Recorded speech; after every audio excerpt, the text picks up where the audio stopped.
آج سے 100 سال بعد مثال کے طور پر 2124 میں ہم سب اپنے رشتہ داروں دوستوں کے ساتھ زیر زمین ہوں گے۔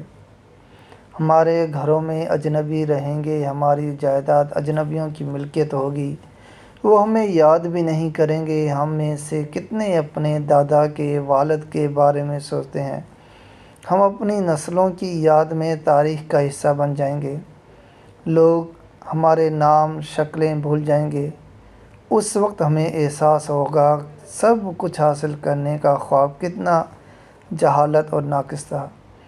ہم ایک اور زندگی مانگیں گے کہ اسے صرف نیک اعمال میں گزاریں، لیکن بہت دیر ہو چکی ہوگی۔ ہمارے پاس اب بھی وقت ہے، نیک اعمال کریں اس سے پہلے کہ بہت دیر ہو جائے۔ اس فانی دنیا کو لات ماریں اور آخرت کی تیاری کریں۔